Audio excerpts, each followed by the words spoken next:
Start 12 ફેબ્રુઆરીના India versus ઇંગ્લેન્ડની મેચને લઈને રસ્તાઓ બંધ છે. જનપથથી મોદી સ્ટેડિયમ થઈ મોટેરા ગામ જતા રસ્તાઓ સવારે 9 વાગ્યાથી વાહન વ્યવહાર માટે બંધ કરવામાં આવ્યા છે. વિગતવાર વાત કરીએ આ વિડીયો દરમિયાન. નમસ્કાર, હું જાનવી બારોટ, બીબી ન્યૂઝ ગુજરાતમાં આપનું હાર્દિક સ્વાગત કરું છું. અમદાવાદના નરેન્દ્ર મોદી સ્ટેડિયમમાં આગામી 12 ફેબ્રુઆરીના રોજ ભારત અને ઇંગ્લેન્ડ વચ્ચેની વન ડે ક્રિકેટ મેચ યોજાઈ છે.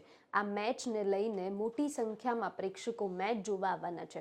ત્યારે જનપથથી સ્ટેડિયમ થઈને મોટેરા ગામ જતા રસ્તા સુધીનો માર્ગ વાહન વ્યવહાર માટે સવારે 9 વાગ્યાથી બંધ કરવામાં આવ્યો છે, જે માટે વૈકલ્પિક રસ્તાઓની વ્યવસ્થા કરવામાં આવી છે. અમદાવાદ પોલીસ કમિશનર આ અંગે જાહેરનામું પ્રસિદ્ધ પણ કર્યું છે.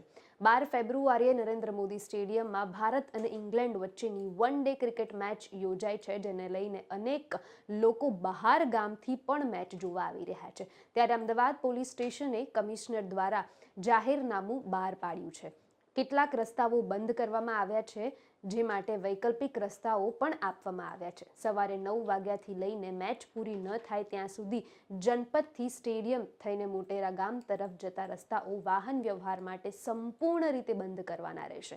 ફાયર બ્રિગેડ, એમ્બ્યુલન્સ, અકસ્માતિક સંજોગોમાં વાહન સાથે અવરજવર કરતા વ્યક્તિઓ તથા આ વિસ્તારના વસવાટ કરતા રહીશોને આ જાહેરનામું લાગુ પડશે નહીં.